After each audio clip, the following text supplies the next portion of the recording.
मगर यहाँ बेचारा बाप तो खुदे बेनमाजी है, तो का लड़का से क्या कहेगा वो अपने लड़कों से जब वो खुद नमाज नहीं पढ़ता है? माँ खुद पे नमाजी है तो क्या अपने बच्चों से कहेगी?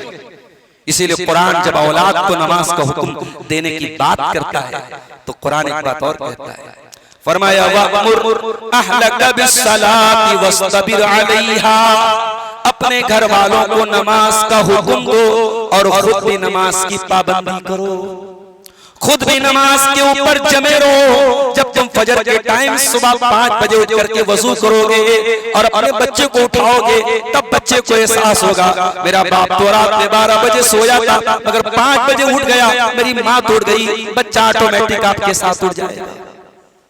आप खुद नमाज की पाबंदी करेंगे तब आपका बच्चा नमाज की पाबंदी करेगा। 3 बच्चों के मकान की दीवार और बाप ने मरने के पहले अपनी औलाद के लिए दीवार के नीचे खजाना छुपाया था।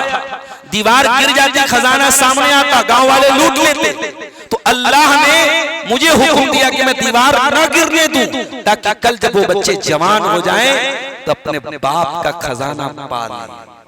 और अल्लाह ने उन दोनों यतीम बच्चों के साथ इतनी बड़ी भलाई क्यों की, एक नबी के जरिए क्यों करवाई? फरमाया कि बाप नेक था, वकाना अबूहुमा सालिहा, बाप नेक था।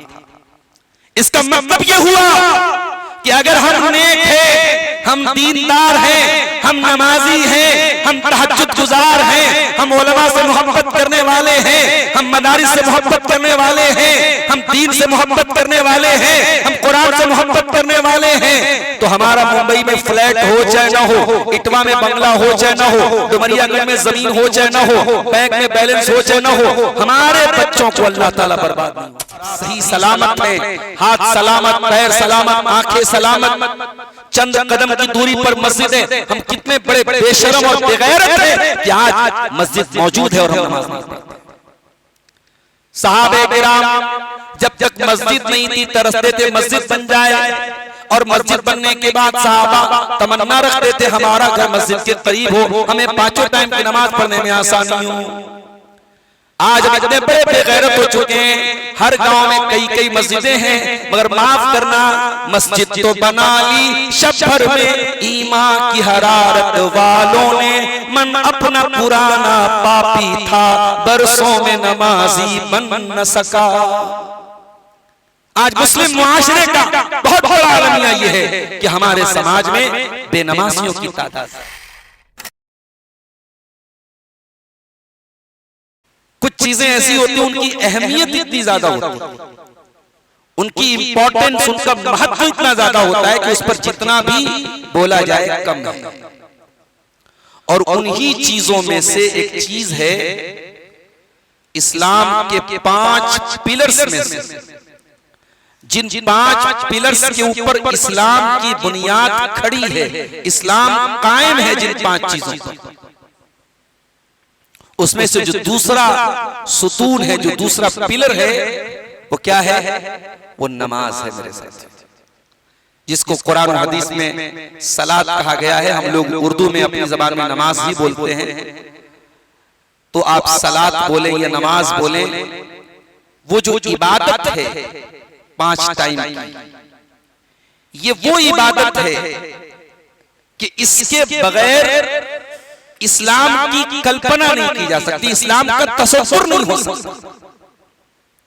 अगर आप मुसलमान हैं, इस्लाम के मानने वाले हैं और आपकी जिंदगी में नमाज नहीं, तो आपको फिर अपने ईमान पर नजर सानी करने की जरूरत है, अपने ईमान पर दोबारा नजर डालने की जरूरत है। आपका ईमान इनकम्प्लीट है, आपका ईमान अधूरा है। बल्कि बहुत सारे उलमा के नजदीक अगर कोई बेनमाजी है, एक टाइम की भी नमाज नहीं पढ़ता है, तो बहुत सारे उलमा का ये कहना है दलाइल की रोशनी में कि ऐसा इंसान इस्लाम से खारिज है, ईमान से खारिज है।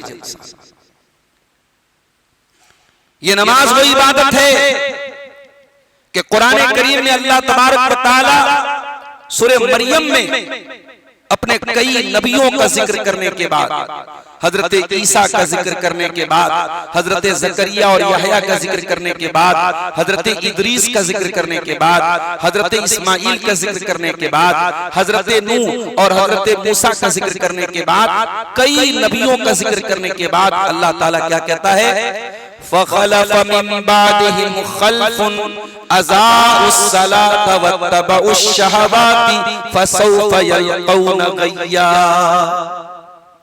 हमारे इन नबियों के बाद, हमारे इन रसूलों के बाद, हमारे इन पैगंबरों के बाद ऐसे नालायक लोग आए, ऐसे नाहंजार लोग आए, ऐसे घटिया लोग आए, ऐसे बदबख्त लोग आए जिन्होंने दो काम किया। कौन सा दो काम किया? अज़ाउस्सला, उन्होंने नमाज को जाये कर दिया, उन्होंने नमाज को बर्बाद कर दिया। अल्लाह ने नमाज छोड़ने का जिक्र नहीं किया, अल्लाह ने नमाज बर्बाद करने का जिक्र किया। यानी नमाज कोई ऐसी कीमती चीज है कि अगर हमने नमाज को छोड़ा तो हमने नमाज को छोड़ा नहीं, हमने नमाज को बर्बाद किया है, जाये किया है।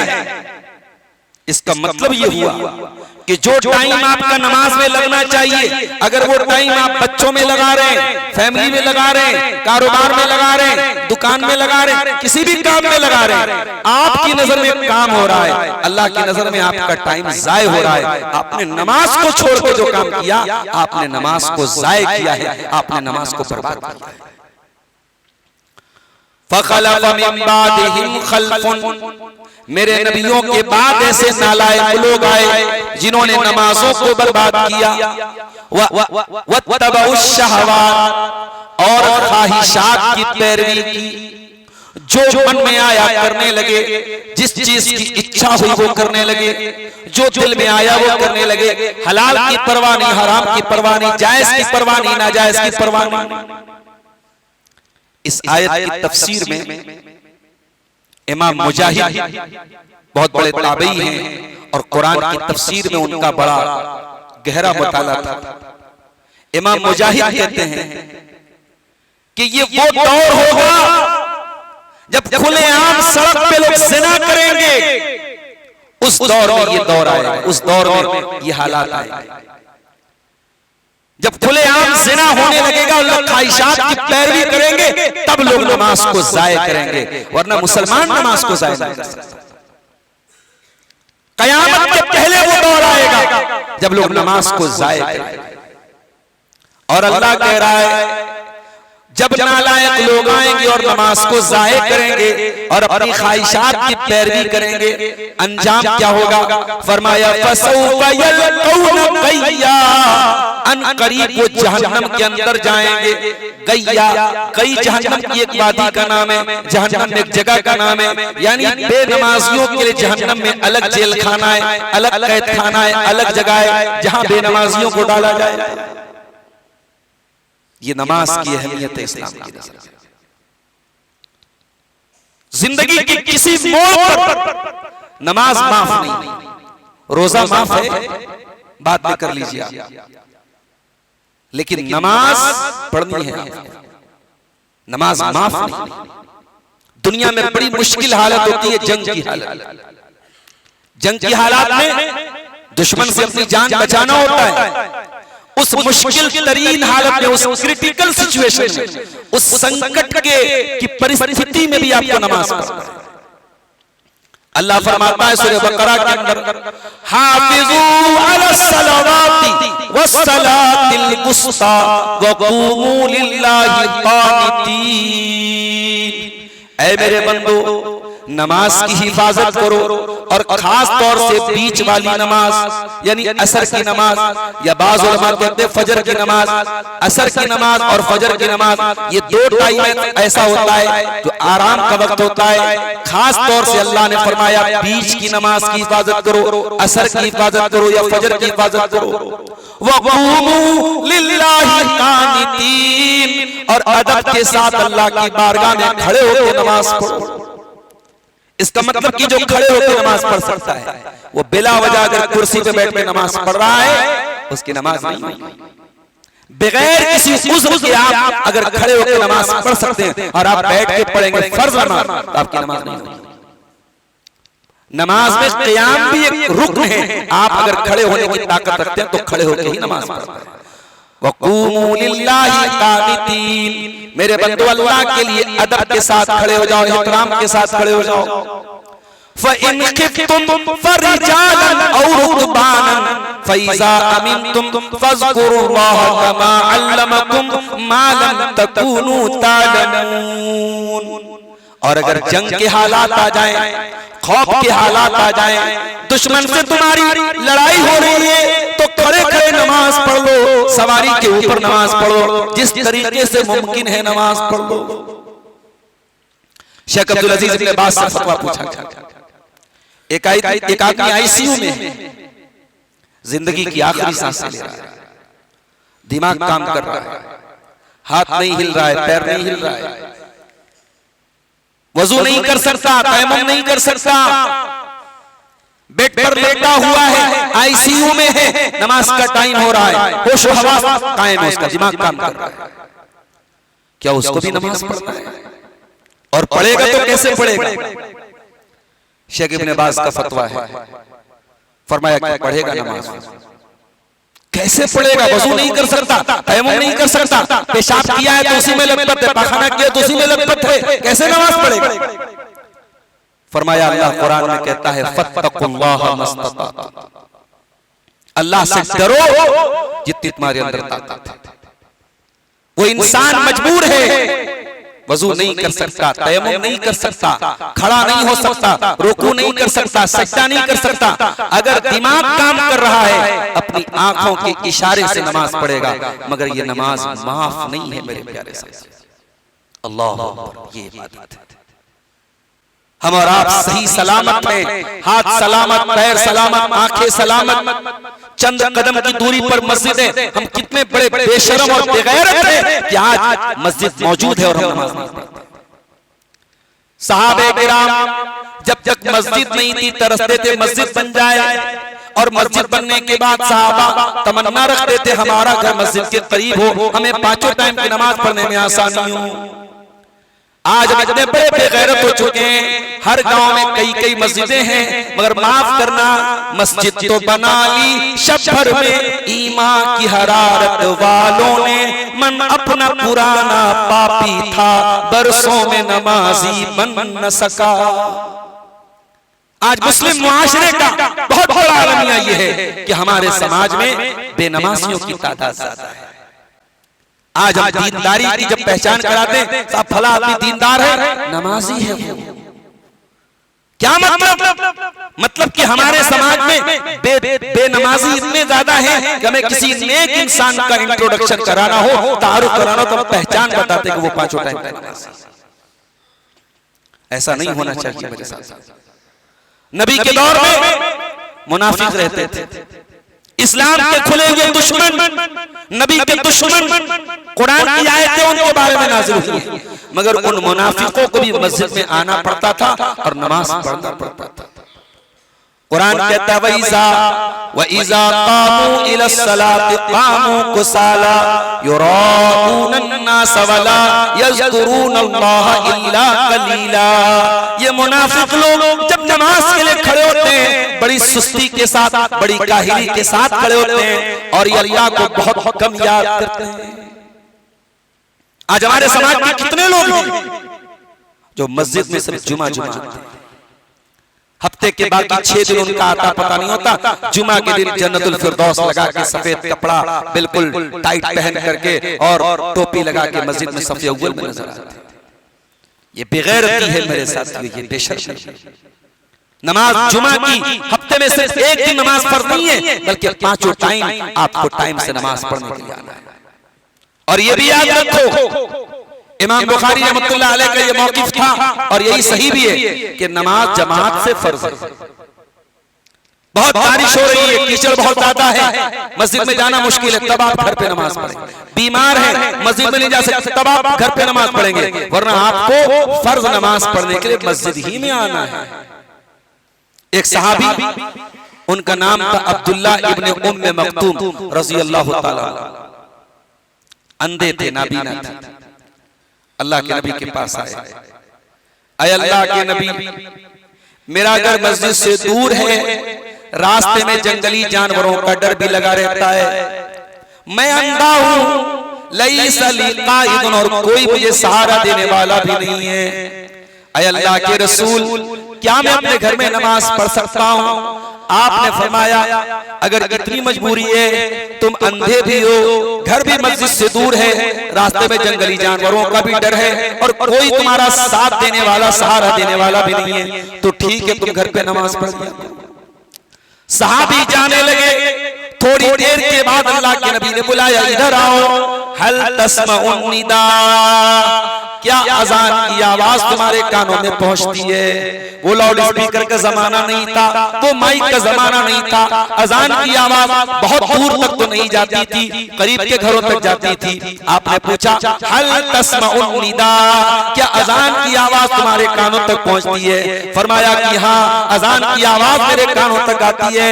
फरमाया अगर अजान की आवाज तुम्हारे कानों तक आती है, फअजिब, तो तुम्हें मस्जिद में आना पड़ेगा, तुम्हें नमाज पढ़ना पड़ेगा, जमात से पढ़ना है नमाज। आप घर पे अकेले नहीं पढ़ सकते बगैर किसी मजबूरी के। इशा की नमाज का टाइम था, अल्लाह के प्यारे नबी नमाज पढ़ाने वाले हैं, सहाबा मस्जिद में आ चुके हैं। आपने फरमाया कि कुछ लोग ऐसे भी हैं जो जमात में नहीं आते हैं, मस्जिद में नहीं आते हैं, घर पे नमाज पढ़ते हैं। मेरा बस अगर चले मैं किसी दूसरे को इमाम बना दूं और उन लोगों का पता लगाऊं जो जमात में नहीं आते हैं, जो मस्जिद में जमात से इशा की नमाज नहीं पढ़ते हैं। मैं लकड़ियों को इकट्ठा करके उनके घर को मैं उनके घरों को आग लगा दूं, मैं उनके घरों को जला दूं जो जमात से नमाज नहीं पढ़ते हैं। वो नबी जो रहमत बनकर के आए, जो रहमत कायनात बनकर के आए, उनका अंदाज देखिए। अल्लाह के प्यारे नबी घर जलाने की बात करें, किसका? जो बेनमाजी नहीं है, जो जमात में नहीं आ रहा है। अगर मस्जिद में नहीं आ रहा तो हो सकता है घर पढ़ रहा हो, लेकिन नबी ने फरमाया उसको मस्जिद में आना पड़ेगा। वो मस्जिद में क्यों नहीं आ रहा है? अगर मस्जिद में जानबूझ के नहीं आ रहा है, ऐसे लोगों को घर भी में आग से उनका घर जला जाता है। ये नमाज वो इबादत है मेरे साथ। आपका बच्चा 7 साल का है, 7 साल का बच्चा बालिग तो नहीं होता, एडल्ट तो नहीं होता। 7 साल के बच्चे पर इस्लाम के कवानीन अप्लाई तो नहीं होते, वो लुगत के बाद अप्लाई होती। बच्चा 7 साल का है। अब जरा नबी की हदीस, मुरू औलादकुम बिस्सलाती व हुम अबनाउ सब'i सिनीन, जब तुम्हारे बच्चे 7 साल के हो जाएं, उनको नमाज का हुक्म दो। हुक्म कहा नबी ने? हुक्म का मतलब समझते हैं, यानी चुमकारना नहीं है कि चलो बच्चा पढ़ लो, नहीं पढ़ोगे तो कोई। आपको हुक्म देना है, ऑर्डर देना है, आदेश देना है, सख्ती करना है, तुझे मस्जिद में आना पड़ेगा। 7 साल का बच्चा आपका हो जाए, अभी वो नाबालिग है, शरीयत के कवानीन उसके ऊपर फर्ज नहीं हुए हैं, मगर अल्लाह के नबी, नमाज कितनी अहम इबादत है कि 7 साल के बच्चे को हुक्म दे रहे हैं कि उसको हुक्म दो, वो नमाज पढ़े। और 10 साल का हो जाए और नमाज न पढ़े तो आपने फरमाया वज़रिबूहुम अलैहा व हुम अबनाउ अश्र, जब 10 साल का हो जाए और नमाज न पढ़े तो इसकी पिटाई करो। मगर यहाँ बेचारा बाप तो खुदे बेनमाजी है, तो का लड़का से का कहेगा वो अपने लड़कों से जब वो खुद नमाज नहीं पढ़ता है? माँ खुद पे नमाजी है तो क्या अपने बच्चों से कहेगी? इसीलिए कुरान जब औलाद को नमाज का हुक्म देने की बात करता है तो कुरान एक बात और कहता है, फरमाया वअमुर अहलका बिस्सलाति वस्तबिर अलैहा, अपने घर वालों को नमाज का हुक्म दो और खुद भी नमाज की पाबंदी करो, खुद भी नमाज के ऊपर जमे रहो। जब तुम फजर के टाइम सुबह 5 बजे उठ करके वजू करोगे और अपने बच्चे को उठाओगे, तब बच्चे को एहसास होगा मेरा बाप तो रात में 12 बजे सोया था, मगर 5 बजे उठ गया, मेरी माँ तो उठ गई। बच्चा ऑटोमेटिक आपके साथ उठ जाएगा। आप खुद नमाज की पाबंदी करेंगे तब आपका बच्चा नमाज की पाबंदी करेगा। मुझे किसी ने बताया कि इस गांव में बड़ा पुराना मदरसा है, बंद पड़ा हुआ है। क्यों बंद पड़ा है आप जानते, मैं तो चंद घंटों के लिए आपके गांव में आया। हम ये भी जानते कि हमारे मदरसों और मकातिब के पीछे आज कितनी साजिशें चल रही हैं। आप जिस इलाके और जिस एरिया में बैठे हैं, इस इलाके से मुसलमानों की पहचान को मिटाने के कितने बड़े बड़े प्लान बन रहे हैं, आप बड़ी अच्छी तरीके से जानते हैं मेरे साथ। अपने बच्चों को दीन की तरबियत देना है तो इन मदरसों को कायम करना पड़ेगा। और अगर मदरसे बंद हो गए, आपस के सारे इख्तिलाफ भुला करके, जैसे हम अपने सारे काम करते हैं इन मदरसों को, और मैं जानता हूं किसी बाहरी मदद की जरूरत नहीं है, किसी एक्सटर्नल सपोर्ट की जरूरत नहीं। अगर गांव वाले खुद तय कर लें कि हमें मदरसा चलाना है तो इंशाअल्लाह किसी सपोर्ट की जरूरत नहीं पड़ेगी। इन मदरसों को कायम रखो मेरे भाइयों, अपने बच्चों की तरबियत पर तवज्जो दो। आज हमारे बच्चे इंग्लिश मीडियम स्कूल में पढ़ रहे हैं, कोई इटवा के सबसे महंगे स्कूल में पढ़ रहा है, कोई डोगरिया के सबसे महंगे स्कूल में पढ़ रहा है। हमारा बच्चा इंग्लिश फर्राटेदार बोल रहा है, मगर हमारा बच्चा और बच्ची दीन की मोहब्बत उसके अंदर कितनी है, नमाज का तरीका उसे आता है कि नहीं, दुआएं उसे आती है कि नहीं, हम ये कभी जानने की कोशिश नहीं करते। मेरे साथियों, अल्लाह ताला कुरान में कह रहा है अपने बच्चों को नमाज का हुक्म दो और खुद भी नमाज की पाबंदी करो। आज अपनी औलाद के लिए हम लोग बड़े इन्वेस्टमेंट करते हैं। मुंबई में जो लोग रहते हैं वहां पे अपना कहीं फ्लैट ले लिया उन्होंने, कहीं पे बिल्डिंग में कोई रूम ले लिया उन्होंने। क्यों लिया भाई? औलाद तो काम आएगा, औलाद तो काम आएगा। जबकि ये औलाद आप मरेंगे 2 दिन आंसू बहाएगी, मिट्टी दे करके आपको कब्रिस्तान में छोड़ के चली आएगी, न कब्र में काम आएगी न हशर में काम आएगी। इस औलाद का फ्यूचर बनाने के लिए आज इस इंसान हलाल हराम सब एक कर देता है। सूद खा रहा है, ब्याज खा रहा है, रिश्वत खा रहा है, चोरी कर रहा है। क्यों? औलाद का भविष्य बनाना है। आओ मैं बताता हूं औलाद का भविष्य कैसे बनता है। जुमा का दिन है, सूरह कहफ पढ़े होंगे आप लोग। मैं पूछूंगा तो नहीं कि किसने किसने पढ़ा, मैं हुस्ने ज़न रखता हूं, शायद आप लोगों ने पढ़ा होगा। नहीं पढ़ते हो तो पढ़ा करो मेरे भाई। 20 से 25 मिनट लगता है। अल्लाह के नबी फरमाते हैं कि जो जुमा के दिन सूरह कहफ पढ़ता है, अगले जुमा तक अल्लाह ताला एक रोशनी अता करता है, एक नूर अता करता है अपने बंदे को। अल्लाह ताला की तरफ से रोशनी मिले तो बड़ा बदनसीबी होगा जो अल्लाह की रोशनी को लेना ना चाहे, अल्लाह के नूर को लेना ना चाहे। तो सूरह कहफ जब आप पढ़ेंगे तो सूरह कहफ में एक वाकया अल्लाह ने बयान किया है, हजरत मूसा अलैहिस्सलाम का और हजरत खज़िर अलैहिस्सलाम का। हजरत खज़िर भी अल्लाह के पैगंबर थे, उनको अल्लाह ताला ने स्पेशल इल्म दिया था। वो बहुत सारे वाकयात के पीछे क्या होने वाला है, उसका सबब क्या है, वो भी अल्लाह ताला की तरफ से उनको बता दिया जाता था। हजरत खज़िर तो हजरत मूसा हजरत खज़िर के साथ जा रहे थे, एक गांव में पहुंचे। गांव वाले थोड़े कंजूस रहे, अब ये लोग खाना मांगे, गांव वालों ने खाना नहीं खिलाया। उस जमाने में भी मेहमान नवाजी इंसानियत के कल्चर में शामिल थी, इस्लाम के कल्चर में तो थी ही, इंसानियत के कल्चर में भी शामिल थी कि मेहमान आया है तो बिना खाए ना जाए। अब सहाबी लोगों ने खाना मांगा और खाना नहीं मिला। अब दोनों बेचारे भूखे प्यासे। फवजदा फीहा जिदारन युरीदु अन यनक़द फअक़ामा। दोनों एक जगह टेक लगा के बैठे थे, थके हारे भूखे प्यासे। दोनों ने देखा कि एक मकान की दीवार टेढ़ी है, गिरने वाली है। हजरत खज़िर खड़े हुए और जाकर के दीवार ठीक कर दिया। इसका मतलब ये हुआ कि हजरत खज़िर फिजिकली भी बहुत मजबूत थे, जिस्मानी तौर पर भी बड़े मजबूत थे, वरना दीवार को अकेले ठीक करना एक आदमी के बस की बात थोड़ी है। इसका मतलब ये हुआ कि मुसलमान को फिजिकली भी मजबूत होना चाहिए। ऐसा ना हो कि कोई एक फाइट मारे तो बैठ जाए, मजबूत होना चाहिए। थोड़ा जिम जाए, थोड़ा बॉडी बनाए, गुटखा उटखा ना खाए, खैनी ना खाए, सिगरेट ना पिए, बीड़ी ना पिए। ये कुल हमारे नौजवान खाते पीते तो क्या बॉडी बताओ। तो हजरत खज़िर जो थे मजबूत बॉडी थी, उन्होंने दीवार को ठीक कर दिया। मूसा अलैहिस्सलाम को बड़ा गुस्सा आया कि सब हमको भूखा प्यासा छोड़ दिए और दीवार ठीक कर दी। तो हजरत मूसा अलैहिस्सलाम बोले, क़ाल लौ शीता लत्तख़ज़्ता अलैहि अजरा। ऐ खज़िर, आपको इसकी उजरत ले लेनी चाहिए थी, पैसा ले लेना चाहिए था, क्यों आपने फ्री में दीवार ठीक कर दिया? तो हजरत खज़िर जो जवाब देते हैं, बिलासा वालों वो जवाब आप सुन लो, उससे अंदाजा लगाओ कि औलाद के लिए इन्वेस्टमेंट हकीकत में हमें क्या करना चाहिए और हम लोग क्या कर रहे हैं। हजरत खज़िर जवाब देते हैं, व अम्मल जिदारु फकान लिगुलामैन यतीमैन फिल मदीनति व कान तहतहु कंजुल लहुमा व कान अबूहुमा सालिहा। कहते कि वो दीवार दो यतीम बच्चों की दीवार, यतीम समझ रहे हैं, जिस बच्चे का बाप न हो, बाप मर गया हो उसको यतीम बोलते हैं। दो यतीम बच्चों के मकान की दीवार थी और बाप ने मरने के पहले अपनी औलाद के लिए दीवार के नीचे खजाना छुपाया था। दीवार गिर जाती, खजाना सामने आता, गांव वाले लूट लेते। तो अल्लाह ने मुझे हुक्म दिया कि मैं दीवार न गिरने दूं, ताकि कल जब वो बच्चे जवान हो जाएं तो अपने बाप का खजाना पा लें।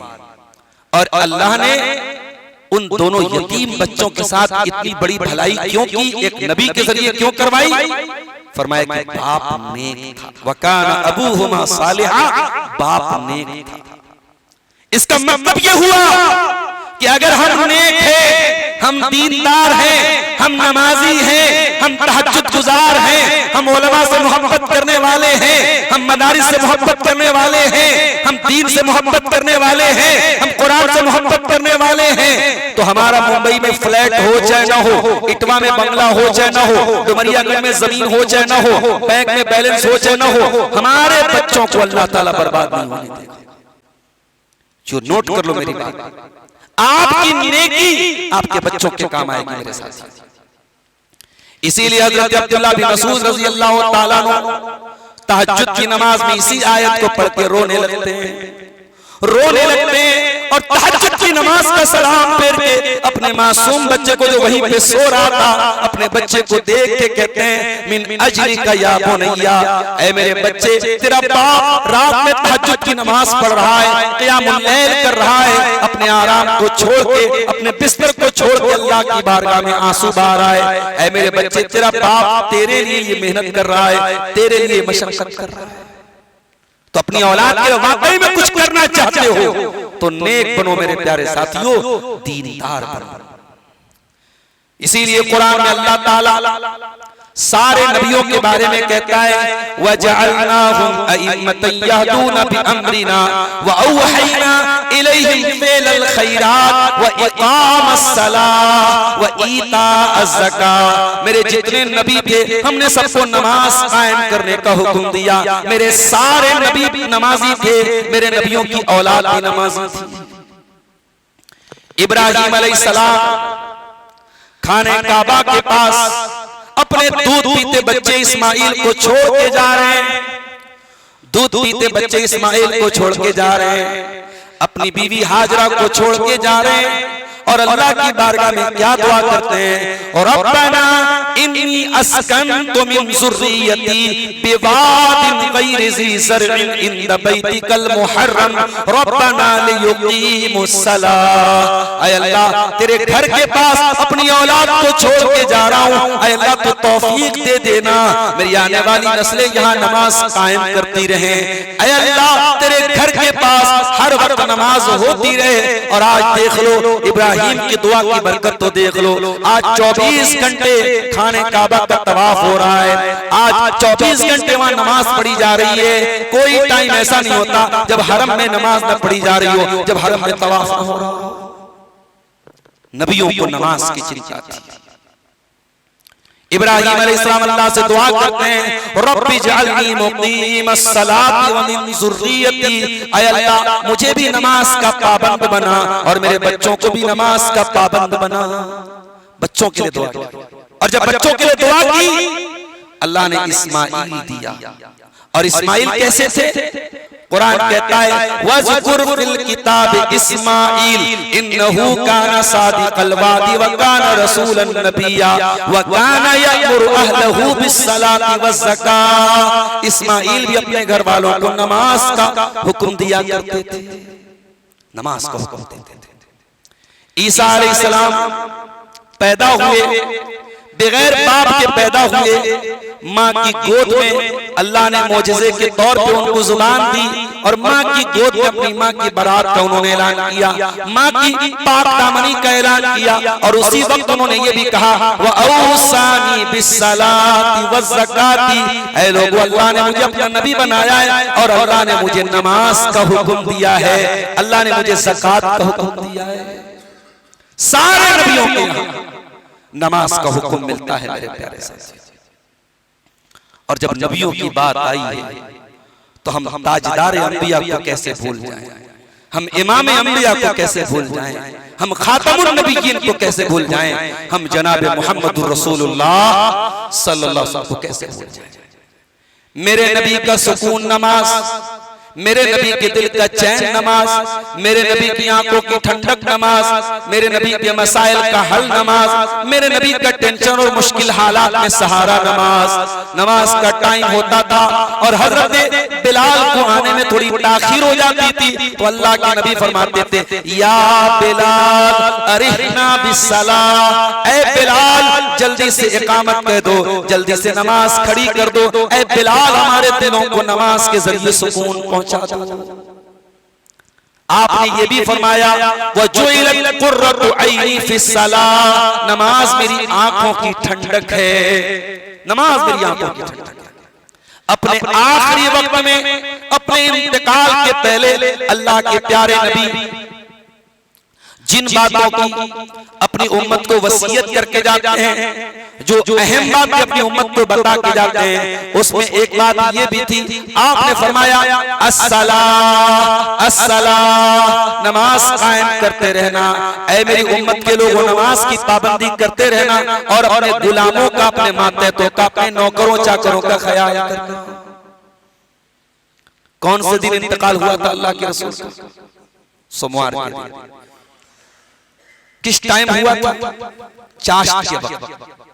चाश्त का वक्त यानी सूरज निकलने के बाद जब थोड़ा बुलंद हो जाए वो चाश्त का वक्त होता है।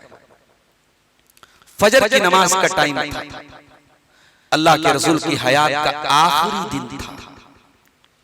फजर की नमाज चल रही थी मस्जिद में, पढ़ाने वाले हजरत अबू बकर थे, पढ़ने वाले सहाबा थे। अल्लाह के नबी को अपनी तबीयत में थोड़ा नशात महसूस हुआ, थोड़ी ताजगी महसूस हुई, थोड़ी तबीयत बेहतर महसूस हुई। आप अपने बिस्तर से उठे और दरवाजे पर पहुंचे। आपका दरवाजा मस्जिद नबी में किबले के लेफ्ट साइड में था। आप दरवाजे के पर पहुंचे, पर्दा आपने हटाया, सामने सफ लगी है, नमाज हो रही है। अबू बकर सिद्दीक नमाज पढ़ रहे हैं। अल्लाह के नबी के चेहरे पर मुस्कुराहट और सहाबा नबी से कितनी मोहब्बत करते थे कि नबी दरवाजे पर आए हैं और नबी मुस्कुराए हैं। सहाबा को एहसास हो गया, नमाज के दौरान एहसास हो गया। सहाबे किराम हजरत अबू बकर को इशारा करने लगे, अबू बकर पीछे आओ, हमारे इमाम आ गए, इमाम आजम आ गए। और हजरत अबू बकर ने पीछे हटने का इरादा भी कर लिया। नबी ने मुस्कुराते हुए अबू बकर सिद्दीक को इशारा किया कि अपनी नमाज को पूरी करो, और आपने पर्दा दोबारा से हटा दिया, पर्दे को दोबारा बराबर कर दिया और आप कमरे में वापस चले गए। ये आखिरी दीदार था तो अल्लाह के नबी ने सहाबा का किया था। आपने अपने आखिरी दीदार के टाइम मुस्कुराए। आप क्यों मुस्कुराए? ये मुस्कुराहट थी उस इत्मीनान और सुकून की मुस्कुराहट थी कि मेरे सहाबा मेरे मिशन पे चल रहे हैं, मेरे सहाबा नमाज कायम किए हुए हैं, मेरे सहाबा नमाज पढ़ रहे हैं, अबू बकर नमाज पढ़ा रहे हैं और मेरे सहाबा नमाज पढ़ रहे हैं। वो सेटिस्फैक्शन की मुस्कुराहट थी, वो सुकून की मुस्कुराहट थी, वो इत्मीनान की मुस्कुराहट थी। अल्लाह के प्यारे नबी को एक सुकून महसूस हुआ कि मेरे बाद मेरे सहाबा नमाज को कायम किए। बड़ी मोहब्बत करते थे अल्लाह के नबी नमाज से। और आज उसी नबी का चाहने वाला आई लव मोहम्मद का स्टिकर लगा रहा है, आई लव मोहम्मद का झंडा लगा रहा है। झंडा लगाने में क्या लगता है मेरे भाई? नारा लगाने में क्या लगता है? बैनर लगाने में क्या लगता है? मुश्किल तो ये है कि आप नबी के किरदार को अपनाएं, नबी की सीरत को अपनाएं। अगर आपको वाकई में मोहम्मदुर रसूलुल्लाह से मोहब्बत है तो आपकी जिंदगी में नमाज की पाबंदी होनी चाहिए। नमाज की पाबंदी के बगैर नबी से मोहब्बत का दावा झूठा है, गलत, बातिल है मेरे प्यारे साथी। ये नमाज वो इबादत है, अल्लाह के प्यारे नबी फरमाते हैं बैनर रजुली व शिर्क तर्कुस सलाह, इंसान के और शिर्क के दरमियान अगर कोई चीज है तो नमाज का छोड़ देना है। यानी इंसान अगर नमाज छोड़ देगा तो वो शिर्क भी कर सकता है, वो कुफ्र भी कर सकता है, वो इस्लाम से निकल भी सकता है। इस्लाम के साथ उसको कनेक्ट करने वाली, इस्लाम के साथ उसको जोड़ने वाली अगर कोई चीज है तो नमाज है। अल्लाह कुरान में कहता है जब जन्नती जन्नत में चले जाएंगे और जहन्नमी जहन्नम में चले जाएंगे तो एक वक्त ऐसा आएगा अल्लाह दीदार कराएगा जन्नतियों को जहन्नमियों का। जन्नती जहन्नमियों को देखेंगे और जहन्नमी जन्नतियों को देखेंगे, एक दूसरे का दीदार करेंगे, एक दूसरे को देखेंगे। तो जन्नती अपने जहन्नमी साथियों से पूछेंगे अरे ये तो हमारे गांव में हमारे साथ बैठ के चाय पिया करता था, ये तो हमारा साथी था, ये तो गांव में हम लोग साथ में पढ़ा करते थे, ये जहन्नम में कैसे पहुंच गया? तो जन्नती जहन्नमी से सवाल करेंगे मा सलककुम फी सकर, ऐ जहन्नमियों तुम जहन्नम में कैसे पहुंच गए? तुम्हारा क्राइम क्या था, तुम्हारा अपराध क्या था, तुम्हारा कसूर क्या था, तुमने कौन सा ऐसा गुनाह किया कि तुम जहन्नम में पहुंच गए? क़ालू लम नकु मिनल मुसल्लीन, जहन्नमी पहला जवाब देंगे हम नमाज नहीं पढ़ते थे, व कुन्ना नखूज़ु मअल खाइज़ीन, हम गाफिलों के साथ, हम खिलवाड़ करने वालों के साथ, हम खेलने वालों के साथ खेला करते थे, हम नमाज के टाइम बैठ करके। आज के दौर के हिसाब से मैं कह सकता हूँ, आज के दौर के हिसाब से मैं इस आयत के तर्जुमे और तफसीर में ये कह सकता हूँ कि हम पबजी गेम खेला करते थे, हम मोबाइल में लगे रहा करते थे, नमाज का टाइम रहता था हम खिलवाड़ में लगे रहा करते थे, हम नमाज से दूर रहा करते थे। ये नमाज न पढ़ने वाले जहन्नम में जाएंगे, कुरान कह रहा है। बेनमाजी की सजा जहन्नम है मेरे प्यारे साथ। इसीलिए हज़रत अबू दरदा कहते हैं औसानी खलीली बिसबिन, मेरे खलील ने, मेरे दोस्त ने, मेरे रसूल जनाब मोहम्मद रसूलुल्लाह सल्लल्लाहु अलैहि वसल्लम ने मुझे 7 बातों का हुक्म दिया और उसमें से एक बात ये भी थी वला ततरुकन्न सलातन मक्तूबतन मुतअम्मिदन, ऐ अबू दरदा कभी जानबूझ करके एक टाइम की नमाज भी मत छोड़ना। फइन्नहु मन तरक सलातन मक्तूबतन मुतअम्मिदन, जो एक टाइम की नमाज भी जानबूझ करके छोड़ेगा फकद बरियत मिनहु जिम्मतुल्लाह, तो अल्लाह ताला की जिम्मेदारी से निकल जाएगा, अल्लाह की पनाह से निकल जाएगा। आज इंसान दुनिया के चंद टकों के लिए नमाज को छोड़ देता है। अरे तू क्या जाने नमाज की अहमियत? दुनिया का सबसे बड़ा करोड़पति अरबपति कौन है? शायद बिल गेट्स है। अब इंटरनेट पर आप जाके चेक कर लीजिएगा, शायद बिल गेट्स है, माइक्रोसॉफ्ट कंपनी का मालिक या गूगल का मालिक या एप्पल का मालिक, यही लोग तो है दुनिया के सबसे बड़े अमीर लोग। मगर आओ मैं आपको एक हदीस सुना रहा हूं कि दुनिया का सबसे बड़ा अमीर आदमी कौन है? बिल गेट्स नहीं है, एप्पल का मालिक नहीं है, फेसबुक का मालिक मार्क जुकरबर्ग नहीं है। कौन है सबसे बड़ा दौलत वाला? अल्लाह के नबी फरमाते हैं रकअतल फज्र खैरुम मिनद दुनिया व मा फीहा, दुनिया की सारी दौलत एक तरफ और फजर की 2 रकात सुन्नत एक तरफ। जिसको अल्लाह फजर की 2 रकात सुन्नत पढ़ने की तौफीक दे दे, उसके पास दुनिया की सारी दौलत है, उससे बड़ा दौलतमंद कोई नहीं। दुनिया और दुनिया के अंदर जितनी दौलत है उससे बेहतर क्या है? ये 2 रकात नमाज है मेरे प्यारे साथी। आज हम नमाज से दूर हैं मेरे भाई, और यही वजह है कि हमारी जिंदगी में गुनाह है, हमारी जिंदगी में बेहयाई है, हमारी जिंदगी में बदकारी है। क्यों? हमारी जिंदगी में नमाज है।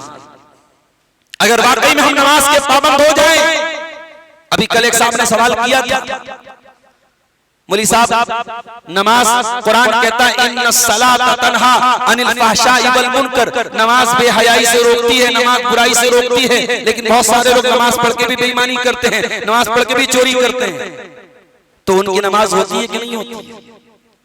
मैंने कहा सीधी सी बात है, नमाज तो रोकती है बेहयाई से, अब हम ना रुके तो हमारा गुनाह है, हमारा कसूर है। नमाज क्या करती है? नमाज तो रोक रही है। भाई दुनिया में पुलिस है, ट्रैफिक पुलिस है, खड़ी है रोड के ऊपर, गुजरो बेदौरा चौराहे से, रेड लाइट अगर है गाड़ी पार करो चालान काटेगी, पुलिस तो रोक रही है आपको। लेकिन पुलिस के रोकने के बावजूद अगर आप कानून का उल्लंघन करें तो पुलिस की गलती थोड़ी है। नमाज आपको रोकती है बेहयाई से। और इस दुनिया में हम देखते हैं कि जो लोग नमाज के पाबंद होते हैं ऑटोमेटिक वो बहुत सारी बुराइयों से बचने लगते हैं। जो कुत्ते की तरह कहीं पर भी खड़े होकर पेशाब करता है, जब नमाजी बन जाता है तब खोजता है मौलवी साहब कहीं इस्तिंजा की जगह है, कहीं पानी वानी मिलेगा, कहीं ढेला वेला मिलेगा, वो पाकी का एहतमाम करता है। जो नमाज का पाबंद होता है वो सिनेमा हॉल के पास से भी गुजरने में, पिक्चर हॉल के पास से भी गुजरने में शर्माता है। अरे लोग क्या कहेंगे, पांचों टाइम का नमाजी है, देखो फिल्म देखने जा रहा है। नमाज रोकती है मेरे प्यारे साथियों, इन्नस्सलाता तन्हा अनिल फहशाई वल मुनकर, बेशक ये नमाज बेहयाई से भी रोकती है और ये नमाज बुराई से भी रोकती है। और नमाज इंसान की दो कमजोरियों का इलाज है। कौन सी दो कमजोरी है इंसान की? आइए कुरान से पूछते हैं। इन्नल इंसान खुलिका हलूआ इज़ा मस्सहु शर्रु जज़ूआ व इज़ा मस्सहुल खैरु मनूआ। इंसान बड़ा जल्दबाज पैदा किया गया है, इंसान बड़ा जज्बाती है, बड़ा जल्दबाज है, उसे हर चीज बहुत जल्दी चाहिए। इज़ा मस्सहु शर्रु जज़ूआ, जब इंसान के ऊपर परेशानी आती है, मुसीबत आती है, तो इंसान घबरा जाता है, कुछ भी बकने लगता है, कुछ भी बोलने लगता है। व इज़ा मस्सहुल खैरु मनूआ, और इंसान के ऊपर जब भलाई आती है, जब नेमत मिलती है, जब खुशी मिलती है, तो यही इंसान कंजूस बन जाता है, बखील बन जाता है। इसका इलाज क्या है? ऐ अल्लाह, इंसान की ये दो बीमारियां, परेशानी आए तो घबरा जाता है और सुख आए तो पगला जाता है। ऐ अल्लाह, इसका इलाज क्या है? अल्लाह ने फरमाया इल्लल मुसल्लीन अल्लज़ीना हुम अला सलातिहिम दाइमून, नमाजी बन जाओ। और जुम्मा वाले नमाजी। मौलाना अताउल्लाह शाह बुखारी कहा करते थे, बड़े खतीब थे, वो आलिम थे, वो कहा करते थे कि नमाजी 4 टाइप के होते हैं। कहा कि कौन कौन से होते हैं? तो कहा कि ठाठ के होते हैं, 8 के होते हैं, 360 के होते हैं और खाट के होते हैं। तो लोगों ने पूछा कि मौलाना साहब क्या मतलब हुआ? ठाठ के होते हैं, 8 के होते हैं, 360 के होते हैं, खाट के होते हैं। कहा कि ठाठ के वो होते हैं जो 5 टाइम की नमाज होते हैं, और 8 के वो होते हैं जो जुम्मा आते हैं मस्जिद, और 360 के वो होते हैं जो बेचारे ईद बकरीद पे खुशबू लगा के कपड़ा पहन के ईदगाह में पहुंचते हैं, और खाट के वो होते हैं जो किसी के जनाजे में खड़े हो जाते हैं, कोई मरे तब हम पढ़े नमाज। तो कहा कि ठाठ के नमाजी बनो, खाट के न बनो, 8 के न बनो, ठाठ के नमाजी। और शायर कहता है वो एक सजदा जिसे तू गिरा समझता है, 1000 सजदों से देता है आदमी को नजात। ये दुनिया के सामने सर झुकाना छोड़ो मेरे भाई, आओ अल्लाह के सामने दुआ करो, अल्लाह से मांगा करो। एक साहबी अल्लाह के नबी के पास आते हैं, अल्लाह के नबी पूछते हैं कि ऐ मेरे साहबी, जब तू नमाज पढ़ता है तो क्या दुआ करता है? साहबी कहते हैं अल्लाह के नबी, मैं एक ही दुआ पढ़ता हूँ नमाज के अंदर, जब मैं अत्तहियात पढ़ लेता हूँ, जब मैं दरूद शरीफ पढ़ लेता हूँ, तो मैं एक ही चीज की दुआ करता हूँ अल्लाह ताला से। कौन सी दुआ करते हो? कहा कि मैं दुआ करता हूँ अल्लाहुम्मा इन्नी अस्अलुकल जन्नह व अऊज़ु बिका मिनन नार। ऐ अल्लाह, मैं जन्नत का तुझसे सवाल करता हूँ और जहन्नम से तेरी पनाह चाहता हूँ। ऐ अल्लाह के नबी, मैं तो नमाज में यही दुआ करता रहता हूँ, यही मांगता रहता हूँ। ऐ अल्लाह के रसूल, ला उहसिनु दंदनतक वला दंदन मुआज। ऐ अल्लाह के नबी, आप तो बड़ी देर देर तक दुआएं करते रहते हैं और मुआज इब्न जबल तो बड़ी देर देर तक दुआएं करते रहते हैं। ऐ अल्लाह के नबी, उतनी लंबी तो मुझको दुआ नहीं आती है, मैं तो यही दुआ करता हूँ, ऐ अल्लाह जन्नत दे दे, जहन्नम से बचा। नबी ने फरमाया, ऐ मेरे सहाबी, हम जितनी दुआएं करते हैं नमाज में, हौलहा नुदंदिन, हमारी दुआओं का खुलासा भी तो यही है, हम भी तो अल्लाह से जन्नती का सवाल करते हैं और हम भी तो अल्लाह से जहन्नम की पनाह, जहन्नम से अल्लाह की पनाह मांगते हैं। नमाज अगर कायदे से इंसान पढ़े तो दुनिया की सारी खैर और बरकत नमाज के अंदर मौजूद है। सिर्फ नमाज की दुआओं पर अगर गौर कर लो, आप दोनों सजदों के बीच में क्या मांगते हैं? अल्लाह से, अल्लाहुम्मा इग़फिरली वरहमनी वहदिनी वआफ़िनी वरज़ुक़नी, ऐ अल्लाह मुझे बख्श दे, ऐ अल्लाह मेरे ऊपर रहम फरमा, ऐ अल्लाह मुझे हिदायत दे, ऐ अल्लाह मुझे आफियत दे, ऐ अल्लाह मुझे रोजी दे। क्या बचा मेरे? अत्तहियात के बाद, दरूद शरीफ के बाद आप क्या कहते हैं? अल्लाहुम्मा इन्नी ज़लमतु नफ्सी ज़ुल्मन कसीरा वला यग़फिरु ज़ुनूबा इल्ला अंता। ऐ अल्लाह मेरे गुनाहों को माफ कर दे, ऐ अल्लाह मैं बहुत बड़ा गुनहगार हूं, तो मेरे गुनाहों को माफ कर दे, तू नहीं माफ करेगा तो कौन है माफ करने वाला? अल्लाहुम्मा इन्नी अऊज़ु बिका मिन अज़ाबि जहन्नम व अऊज़ु बिका मिन अज़ाबिल क़ब्र व अऊज़ु बिका मिन फितनतिल मसीह दज्जाल व अऊज़ु बिका मिन फितनतिल महया वल ममात। सारी जितनी खतरनाक चीजें हैं सबसे आपने नमाज में पनाह मांग ली, अल्लाह की पनाह मांगी। तो जो नमाज का पाबंद होगा उसको फिर अल्लाह से कुछ और मांगना भी नहीं पड़ेगा मेरे साथ। और ये बात भी नोट कर लो कि कल कयामत के दिन अल्लाह कहेगा कि सजदा करो। कयामत के दिन अल्लाह बुलाएगा अपने बंदों को, कहेगा सजदा करो। जिसने दुनिया में अल्लाह के आगे सजदा किया होगा वही कयामत के दिन सजदा करेगा, और जो दुनिया में सजदा जिसने नहीं किया होगा उसको कयामत के दिन सजदा नसीब नहीं होगा। यौम युक्शफु अन साक़िन व युदअून इला सुजूद फला यस्ततीऊन। अल्लाह फरमाता है कयामत के दिन अल्लाह तबारक व तआला अपनी पिडली को खोलेगा और अपने बंदों से कहेगा मेरे बंदो अल्लाह की बारगाह में सजदा करो। तो कुछ लोग ऐसे भी होंगे जो सजदा नहीं कर पाएंगे। खाशियतन अबसारुहुम तरहकुहुम ज़िल्ला, उनकी आंखें झुकी हुई होंगी, उनके चेहरे पर ज़िल्लत और रुसवाई होगी। वक़द कानू युदअून इला सुजूद व हुम सालिमून। ऐसे लोग वो होंगे जिनको दुनिया में नमाज के लिए बुलाया गया था, वो सही सलामत थे, मगर दुनिया में उन्होंने नमाज नहीं पढ़ी थी। आज अल्लाह ताला उनको अपनी बारगाह में झुकने से महरूम कर देगा। वो चाह करके भी झुक नहीं पाएंगे, वो सजदा नहीं कर पाएंगे। इससे पहले कि अल्लाह की बारगाह में हम सजदा करने से महरूम कर दिए जाएं, दुनिया में सजदा कर लो मेरे साथ। और किसी ने बड़ी अच्छी बात कही है, सल्लू क़ब्ल अन तुसल्लू, इससे पहले कि आपकी नमाज पढ़ी जाए नमाज पढ़ लो मेरे प्यारे साथियों। और आखिरी वाकया सुना के मैं बात खत्म कर रहा हूं। आज हम लोग नमाज भी पढ़ते हैं तो अल्लाह माफ करे ऐसी नमाज पढ़ते हैं कि जैसे एहसान करने वाली नमाज पढ़ते।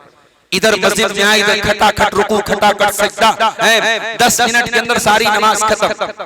न इत्मीनान है, न सुकून है, न खुशू है, न खुजू है। ऐसा लग रहा है कि बस एक खाना पूरी है, एक जो है बस फॉर्मेलिटी है जो पूरी कर रहा है।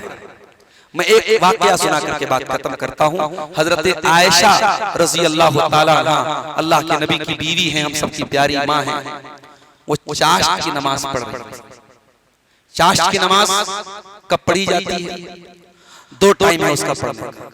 एक सूरज निकलने के 15-20 मिनट के बाद भी आप पढ़ सकते हैं, और दूसरे आप जब अच्छी खासी धूप निकल जाए 9 बजे 10 बजे, जब धूप अच्छी खासी निकल जाए उस टाइम भी आप पढ़ सकते हैं। चाश्त की नमाज 2 रकात भी पढ़ सकते हैं, 4 रकात भी पढ़ सकते हैं, उससे ज्यादा भी साबित है। तो हजरत आयशा चाश्त की नमाज पढ़, उनके भतीजे जिनका नाम कासिम बिन मोहम्मद था, वो अपनी फूफी से मिलने के लिए आए। बड़े गौर से सुनिए, कासिम बिन मोहम्मद अपनी फूफी से मिलने के लिए आए और फूफी जान नमाज पढ़ रही है चाश्त की नमाज। और हजरत आयशा कुरान की सूरह तूर की आयत नंबर 27 पढ़ रही थी नमाज में। सूरह तूर की आयत नंबर 27 में अल्लाह ने फरमाया जब जन्नती जन्नत में जाएंगे तो कहेंगे फमन्नल्लाहु अलैना व वक़ाना अज़ाबस्समूम। ऐ अल्लाह तेरा करम हो गया हम पर कि तूने जहन्नम की आग से हमको बचा करके जन्नत में दाखिल कर दिया। हजरत कासिम बिन मोहम्मद कहते हैं मेरी फूफी जान इसी आयत को पढ़ती चली जाती थी, रोती चली जाती थी, पढ़ती चली जाती थी, रोती चली जाती थी। मैं बड़ी देर तक खड़ा रहा, हत्ता मलल तो मैं थक गया और मैं वहां से निकल गया, मैं मार्केट गया, बाजार गया और बहुत देर के बाद अपना काम पूरा करने के बाद मैं गया कि अब तो मेरी फूफी ने नमाज पढ़ चुकी, मेरी फूफी नमाज पढ़ चुकी होगी। जब मैं वापस आया क्या देखता हूँ फूफी जान मुसल्ले पर खड़ी हैं, उसी हालत में खड़ी हैं और उसी आयत को दोहराए चली जा रही हैं फमन्नल्लाहु अलैना व वक़ाना अज़ाबस्समूम। अल्लाह, ऐसी नमाज होती थी नबी की बीवियों की, ऐसी नमाज होती थी सहाबा की। वो नमाज में डूब करके नमाज पढ़ते थे, वो खुशू और खुजू के साथ नमाज पढ़ते थे। यहाँ हमारा हाल ये है बीवी का ख्याल आ रहा है, बच्चों का ख्याल आ रहा है, दुकान का ख्याल आ रहा है, कारोबार का ख्याल आ रहा है। अपने सारे ख्यालात को मस्जिद के गेट के बाहर छोड़ के आया करो मेरे साथियों। नमाज पढ़ो तो खुशू और खुजू के साथ पढ़ो। अल्लाह के रसूल ने फरमाया अंतअबुदल्लाह कअन्नका तरा, नमाज ऐसे पढ़ो जैसे तुम अल्लाह को देख रहे हो। अल्लाह की बारगाह में तुम खड़े हो, इतना सुकून हो, इतना इत्मीनान हो, इतने एहतराम और ताज़ीम के साथ खड़े हो, ऐसा लग रहा हो कि तुम अल्लाह को देख रहे हो। तो मेरे अजीजों, नमाज की अहमियत और फर्जियत इस पर चंद बातें मैंने आपके सामने रखी हैं, इस उम्मीद के साथ कि इंशाअल्लाह हम में से जो लोग नमाजी हैं वो अपनी नमाजों पर और तवज्जो देंगे और मज़ीद खुशू और खुजू के साथ नमाज पढ़ेंगे। और जो भाई हमारे बेनमाजी हैं अल्लाह उनको तौफीक दे कि वो नमाज की पाबंदी करें। रब्बुल आलमीन हमें कहने सुनने से ज्यादा अमल की तौफीक अता फरमाए। इलाही आलमीन हमें 5 वक्ता नमाजी बना दे, ठाठ का नमाजी बना दे, खुशू और खुजू वाला नमाजी बना दे। अल्लाह रब्बुल आलमीन हम में से जो बीमार हैं उनको शिफाए कामिला आजिला अता फरमाए, जो रोजगार से परेशान हैं उनके कारोबार में बरकत नसीब फरमाए। इलाही आलमीन इस बस्ती के लोगों को हर शर, हर बुराई, हर तकलीफ, हर मर्ज से अल्लाह ताला इनकी हिफाजत फरमाए। अल्लाह खैर और बरकत की बारिशें नाज़िल फरमाए। रब्बुल आलमीन जालिमों के जुल्म से, शरीरों के शर से हम सब की हिफाजत फरमाए। इलाही आलमीन हमारी मसाजिद की, हमारे कब्रिस्तानों की, हमारे मदरसों की, हमारे औकाफ की भी हिफाजत फरमाए। रब्बुल आलमीन हमारे मुल्क में अमन और चैन और सुकून नाज़िल फरमाए। और इस मुल्क को जो लोग बांटना चाहते हैं, इस मुल्क को जो लोग बर्बाद करना चाहते हैं, ऐसी तमाम ताकतों को अल्लाह ताला नाकाम कर दे। रब्बुल आलमीन जब तक हमें दुनिया में जिंदा रखे, इस्लाम पर जिंदा रखे और हमारा खात्मा ईमान पर हो। आमीन।